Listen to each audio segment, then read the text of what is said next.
देखो, मैं ये वीडियो बिल्कुल नहीं बनाता अगर ये वीडियो अपलोड नहीं हुई होती तो। मतलब ये बंदा एक्सेप्ट ही नहीं करना चाहता कि इनके सिस्टम में कितनी प्रॉब्लम्स है, इसीलिए मैंने ये वीडियो बना दी इनको और तुम सबको बताने के लिए कि इनके सिस्टम में प्रॉब्लम नहीं है बल्कि इनका पूरा सिस्टम ही प्रॉब्लम है। इंडिया में जोमैटो स्विगी ने फूड डिलीवरी का गेम ऐसा डिजाइन कर दिया जहाँ ना राइडर जीत रहा है। Zomato delivery person who was thrashed for arriving late. The 10-minute delivery models are putting extra pressure on the riders. ना रेस्टोरेंट जीत रहा है ना कस्टमर जीत रहा है, लेकिन इस पूरे गेम में वही आ गया जिसने ये पूरा गेम बनाया है, जोमैटो स्विगी। क्योंकि राइडर 15-15 घंटे काम करके 700-800 रुपए कमा रहे, रेस्टोरेंट अपनी जेब से डिस्काउंट और कमीशन देके अपना धंधा लॉस में चला रहे और बेचारा कस्टमर कंप्लेन करे जा रहा है कि जोमैटो स्विगी पर सब कुछ महंगा बिकता है। ये win win win business model नहीं है, ये lose lose lose win business model है। इसीलिए अगर तुम इनमें से कोई भी ऐप चलाते हो तो इनके पीछे कितने लोग स्ट्रगल कर रहे हैं, कितने लोग परेशान हैं, वो तुम्हारा जानना जरूरी है।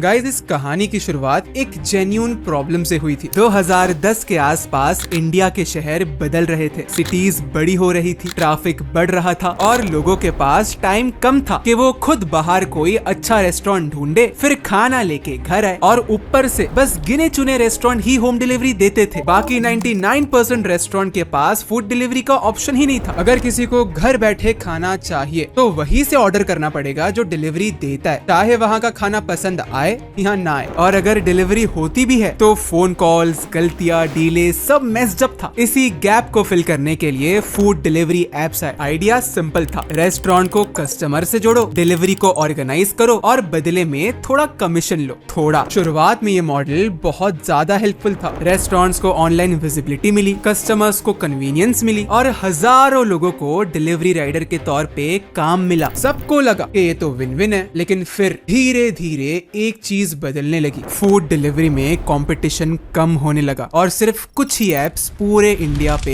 राज करने लगे। और यही सबसे बड़ी प्रॉब्लम बन गई, क्योंकि अब ये एप्स कुछ भी कर सकते थे। लेकिन एक टाइम था जब इंडिया का food delivery market genuinely competitive था। सिर्फ जोमैटो और स्विगी ही नहीं थे, फूड पांडा था, उबर ईट्स था और रीजनल प्लेयर्स भी थे। इस कंपटीशन का एक फायदा था, रेस्टोरेंट्स के पास बार्गेनिंग पावर थी, कम से कम कमीशन लेने का कंपटीशन था और कस्टमर्स के पास रियल चॉइसेस मिलती थी। लेकिन ये बैलेंस ज्यादा देर तक टिक नहीं पाया, क्योंकि हाई डिस्काउंट्स, कैश बर्न और सब्सिडी वॉर्स ने छोटे प्लेयर्स को खत्म कर दिया और बचे हुए बड़े प्लेयर्स इतना लॉस कर रहे थे कि फूड पांडा इंडिया से एग्जिट कर गया और उबर ईट्स 2020 में अपना इंडिया का बिजनेस जोमैटो को सेल करके बाहर निकल गया। धीरे धीरे मार्केट डुओपोली बन गई, यानी दो बड़े प्लेयर्स पर पूरा मार्केट डिपेंडेंट था। रेस्टोरेंट्स के पास ऑल्टरनेट प्लेटफॉर्म्स खत्म हो गए, राइडर्स के पास स्विचिंग ऑप्शंस कम हो गए और कस्टमर्स चॉइसलेस हो गए। हेल्दी कंपटीशन का मतलब होता है चेक्स एंड बैलेंसेस, और जब भी पावर कॉन्सेंट्रेट होती है तो सिस्टम कंज्यूमर फ्रेंडली से ज्यादा प्लेटफॉर्म फ्रेंडली बन जाता है। और जैसे ही ये कंपटीशन खत्म हुआ, सारी पावर प्लेटफॉर्म के पास कॉन्सेंट्रेट हो गई। लोग एक ही ऐप पे डिपेंड होने लगे और रेस्टोरेंट्स के लिए ऑनलाइन ऑर्डर्स एक्स्ट्रा इनकम से one of the main income बन गई। यही से बैलेंस शिफ्ट होना शुरू हो गया। ये प्लेटफॉर्म सिर्फ ऑर्डर डिलीवर करने वाला नहीं रहा, बल्कि डिसीजन मेकर बन गया। यही से जोमैटो एक सिस्टम बन गया। और जब भी कोई कंपनी सिस्टम बन जाती है तो वो सिर्फ सर्विस नहीं देती, वो पावर एक्सरसाइज करती है। Power to decide visibility, power to decide speed, power to decide earnings and power to decide penalties. शुरुआत में सबको लग रहा था ये तो बहुत ही अच्छा स्टार्टअप है, लेकिन बस कुछ ही साल में कस्टमर बोलने लगा कि यार फूड डिलीवरी एप्स में तो बड़ा महंगा खाना मिलता है। राइडर बोलने लगा कि भाई काम इतना ज्यादा लेकिन कमाई बहुत कम। इसके बाद रेस्टोरेंट भी बोलने लगा कि कमीशन और डिस्काउंट ने पूरा धंधा बर्बाद कर दिया। अगर सिस्टम में सब परेशान है तो क्या ये प्रॉब्लम कंपनी है या ये सिस्टम? अब अगर इस सिस्टम को समझना है तो पहले देखना पड़ेगा कि जोमैटो स्विगी का सिस्टम काम कैसे करता है, और यही से ही इनकी असलियत बाहर आएंगी। तो सिंपल भाषा में प्लेटफॉर्म का सबसे पहला और इम्पोर्टेंट काम है कि ढेर सारी डिमांड जनरेट करना, marketing campaigns, push notification notifications, flash discounts. Customers को लगता है कि ऑफर मिल रहा है, रेस्टोरेंट्स को लगता है कि सेल्स बढ़ रही है, लेकिन यहीं पे पहला प्रेशर शुरू हो जाता है। रेस्टोरेंट्स को कॉल करके बोला जाता है कि डिस्काउंट्स दो, प्लेटफॉर्म पे प्रमोशन करवाओ, क्योंकि बिना डिस्काउंट के कन्वर्जन नहीं मिलेगा और बिना प्लेटफॉर्म प्रमोशन के विजिबिलिटी नहीं मिलेंगी। और यही चीज रेस्टोरेंट्स के प्रॉफिट्स का खून कर देती है। मैं एक सिंपल एग्जांपल लेके समझाता हूँ। मान लो ये 100 रुपए का बर्गर एक रेस्टोरेंट जोमेटो पे लिस्ट करता है, तो 100 रुपए के बर्गर की फूड कॉस्ट होगी 30 से 35 रुपए, जो कि एक टिपिकल रेंज होती है। अगर ऑफलाइन बेचा जाए तो रेस्टोरेंट के पास 65 से 70 रुपए बचता है, जिससे वो रेंट, स्टाफ और प्रॉफिट आसानी से निकाल लेता है। लेकिन अब वही बर्गर जोमेटो स्विगी पे गया तो जोमेटो स्विगी का एवरेज कमीशन 26% होता है, तो 100 में से 26 बाहर बचे 74 रुपीज। अब सेल्स के लिए रेस्टोरेंट डिस्काउंट्स भी देता है। मान लो 20-30 रुपए दिया होगा और ये डिस्काउंट अक्सर रेस्टोरेंट के पॉकेट से ही जाता है। इसके साथ जोमेटो अपना लिस्टिंग प्रमोशन भी बेचता है, जो कि और एक्सपेंसिव होता है, इतना कि हाथ में कुछ पैसा बचेगा ही नहीं। लेकिन ये कॉस्ट हम ऐड नहीं करेंगे क्योंकि ये बहुत वॉलेटाइल होता है। जो प्रमोशन का रिजल्ट निकलता है उससे ही इसी कॉस्ट निकाली जा सकती है, लेकिन ये भी एक फैक्टर है। तो अभी तक हमने 100 रुपए में सिर्फ कमीशन काटा है, अब 25 रुपए डिस्काउंट काटते हैं, बचा 49। अब लास्ट में फूड कॉस्ट का 30 रुपए भी काटते हैं, अब बचा 15 से 20 रुपए। अब इसमें से salary, rent, electricity, wastage, miscellaneous ये सब निकालने बैठूंगा तो तुम टेंशन में और रेस्टोरेंट वाले डिप्रेशन में चले जाएंगे, क्योंकि हाथ में कुछ पैसा बचता ही नहीं है। इसीलिए मजबूरी में रेस्टोरेंट वालों को 100 का बर्गर 150 में बेचना पड़ता है, ताकि वो लोग भी कुछ पैसा कमा पाए। और यही रीजन है कि तुम्हें जोमेटो स्विगी पे ऑफलाइन से ज्यादा महंगे प्राइसेस दिखते हैं। इससे कस्टमर्स महंगा पे करते हैं, रेस्टोरेंट्स बैरली कुछ कमा पाते हैं और प्लेटफॉर्म अपना कट पहले ही निकाल चुका होता है। अब लास्ट में एक इम्पोर्टेंट स्टेप आता है, फूड डिलीवरी। ऑर्डर बनने के बाद रेस्टोरेंट खाना राइडर को देता है और system automatically delivery rider assign करता है। अब बहुत लोगों को लगता है कि डिलीवरी राइडर मतलब जॉब, ऐसा बिल्कुल नहीं है। यहाँ पे सैलरी नहीं मिलती, इसके पीछे पूरा कॉस्ट स्ट्रक्चर होता है जो राइडर को खुद उठाना पड़ता है। राइडर को जो पेमेंट मिलती है वो ग्रॉस अर्निंग होती है, सैलरी नहीं। उसमें से काफी कुछ पहले ही निकल जाता है। सबसे पहले पेट्रोल। इंडिया में पेट्रोल बहुत महंगा है और राइडर दिन भर बाइक चलाता है और यही फ्यूल का खर्चा डायरेक्टली राइडर की पॉकेट से जाता है। फिर आता है बाइक मेंटेनेंस, इसमें servicing, engine oil, tyre, puncture repair, ये सारी कॉस्ट भी एड अप होती है। ये सब कटने के बाद जो इनकम बचती है ना, वो इतनी कम होती है कि राइडर को प्रोटेस्ट करना पड़ता है। अब ना एक चीज नोटिस करो, गिग इकोनॉमी में हर जगह एक ही प्रॉब्लम रिपीट होती रहती है। मिडिल प्लेटफॉर्म ज्यादा कमाती है और जो वर्कर्स एक्चुअल में काम करते हैं वो कॉस्ट और अनसर्टेनिटी का बर्डन अकेले ही उठाते हैं। इस ब्रोकन सिस्टम के बीच कुछ प्लेटफॉर्म्स है जो अलग तरीके से काम कर रहे हैं, जैसे ऑजडायर। ऑजडायर का ना मॉडल सिंपल है। यहाँ फ्रीलांसर्स बिडिंग के चक्कर में अपना प्राइस कम ज्यादा करने वाली रेस खेलते ही नहीं है। यहाँ वो अपना काम ऑफर के फॉर्म में पब्लिश करते हैं और बायर्स डायरेक्टली परचेज करते हैं। कोई बिडिंग नहीं, कोई बार्गेनिंग नहीं और फालतू के डीएम्स नहीं। इस सिस्टम में 3 चीजें क्रिस्टल क्लियर होती है, काम क्या मिलेगा, कितने टाइम में मिलेगा और कौन डिलीवर करेगा। इसीलिए यहाँ ट्रस्ट एल्गोरिदम से नहीं, क्लैरिटी से बनता है। गाइस, ऑजडायर सारे फ्रीलांसर्स, इंडिविजुअल्स, टीम्स और बिजनेसेस सबके लिए बना है। यहाँ पे प्राइसिंग ट्रांसपेरेंट होती है और कोई भी हिडन चार्जेस नहीं होते। फ्रीलांसर्स को फ्लेक्सिबल शेड्यूल मिलता है, क्लियर कट पेमेंट्स मिलती है और अपने पोर्टफोलियो की फुल ओनरशिप मिलती है। और लॉन्च के सेलिब्रेशन में फ्रीलांसर्स को मिल सकता है अप टू $50 एक्स्ट्रा पर ऑफर। और यहाँ पे एक और इम्पोर्टेंट चीज मेंशन करना पड़ेगा, ऑजडायर पे ट्रस्ट इक्वल टू सेल्स होता है और एक सीक्रेट फॉर्मूला है जो मैं तुम्हें बताऊंगा, जिससे तुम क्लियर और बायर रेडी ऑफर बना सकते हो। सबसे पहले टाइटल बनाना होता है जो कि सुपर स्पेसिफिक रहेगा हर सर्विस के लिए, और डिलीवरेबल प्लस किसके लिए सर्विस है। थंबनेल इंग्लिश में होता है, वो भी स्पेसिफिक डायमेंशंस में, 5:3 रेशियो, 1280x768 पिक्सेल्स। और डिस्क्रिप्शन में clear deliverables, timeline, requirements, revision mention करना ही होता है, जिससे कस्टमर्स को फुल क्लैरिटी मिले। फिर FAQ इतने स्ट्रॉन्ग करने हैं कि बायर को DM करने की जरूरत ही ना पड़े। और प्रोफाइल में हर चीज क्लीन इंग्लिश में लिखना है। अगर तुम फ्रीलांसिंग को सीरियसली लेना चाहते हो तो डिस्क्रिप्शन में मैंने लिंक डाल दिया है, अब भी जाके अपना पहला ऑफर पब्लिश करो। गाइस, अभी तक के जो मैंने बताया वो है ग्राउंड रियलिटी, जो मैं जानता हूँ, अब तुम जानते हो और दिप्पी सर भी जानते हैं। लेकिन पॉडकास्ट में वो क्या क्या बोल गए, एक एक करके अब इस पे बात करते हैं। पहला दिप्पी सर बोलते हैं कि जोमेटो डिलीवरी राइडर 102 रुपए पर घंटे कमा रहा है, जबकि एक इन्फोसिस फ्रेशर 120 रुपए पर घंटे कमा रहा है। सुनने में लग रहा है ना कि राइडर लोग बहुत ही डिसेंट इनकम कमा रहे हैं, लेकिन सच्चाई ये है कि वो 102 रुपए पर घंटा राइडर की इनकम नहीं है, वो उनका रेवेन्यू है। इस 102 रुपए में राइडर को पेट्रोल का खर्चा, बाइक का मेंटेनेंस, फोन, इंटरनेट, ये सारे खर्चे खुद देने पड़ते हैं, कोई कंपनी नहीं उठाती है सब। जब ये सारे एक्सपेंसेस कटते हैं ना और जो पैसा बचता है उसको बोलते हैं अर्निंग। बात बतानी है तो पूरी बात बताओ, आधी बात बता के लोगों को गुमराह मत करो। दूसरा, दिप्पी सर बोलते हैं कि राइडर पैसा इसीलिए नहीं कमा पा रहे क्योंकि कस्टमर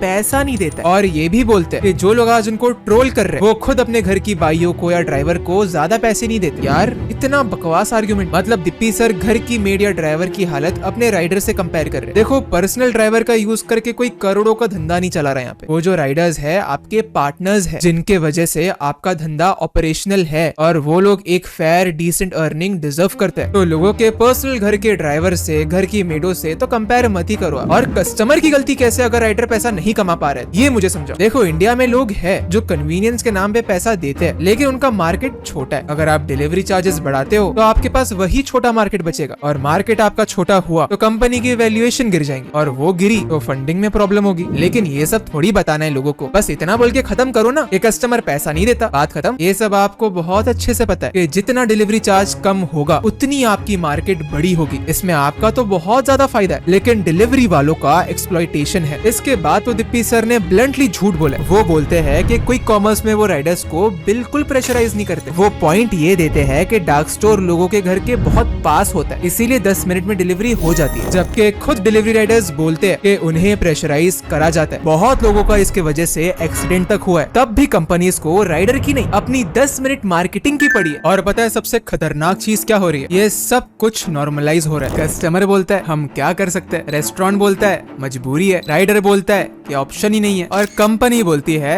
एल्गोरिदम है। तुम समझ रहे हो, नॉर्मलाइज होने के बाद लोगों को एक्सप्लॉइटेशन दिखता भी नहीं है और यही इस सिस्टम की सबसे बड़ी जीत है। अब ना ये सिस्टम प्रेशराइज नहीं करता बल्कि कंडीशनिंग करता है। ज्यादा कमीशन हो तो नॉर्मल है, ज्यादा स्पीड हो तो नॉर्मल है, कम अर्निंग्स हो तो यही होता है। और यही होता है जब मोनोपोली या डुओपोली बन जाती है तो कंपनीज अपने फायदे के लिए कैसी भी मनमानी करेंगी और तुम्हारे पास कोई ऑप्शन नहीं रहेगा। जैसे रिसेंटली इंडिगो के साथ हुआ था, एक कंपनी का मिसमैनेजमेंट लेकिन देश का सबसे बड़ा मुद्दा बन गया। इतनी सारी फ्लाइट्स कैंसिल हुई। अब ऐसा क्यों हुआ? क्योंकि इंडिगो की मोनोपोली है। लेकिन फूड डिलीवरी की कहानी में चुपचाप एक नया प्लेयर आ चुका है जो पूरा एक्सप्लॉइटेशन वाला सिस्टम डिसरप्ट कर दे। रैपिडो। गाइस, रैपिडो ने 2025 के एंडिंग में अपना एक stand alone app only launch किया और इस ऐप की सबसे बड़ी बात है जीरो कमीशन। जहां जोमेटो स्विगी 20 से 30% पूरी ऑर्डर वैल्यू का ले लेते हैं, वही ओनली फ्लैट फीस पे काम करते हैं। अगर ऑर्डर की वैल्यू 100 के नीचे है तो सिर्फ डिलीवरी चार्जेस लगेंगे। मिड रेंज ऑर्डर्स पे फिक्स्ड 25 रुपए और बड़े ऑर्डर्स पे 50 रुपए। परसेंटेज कट का सिस्टम ही हटा दिया। और यही ऐप का एक और फीचर है जो हम सब का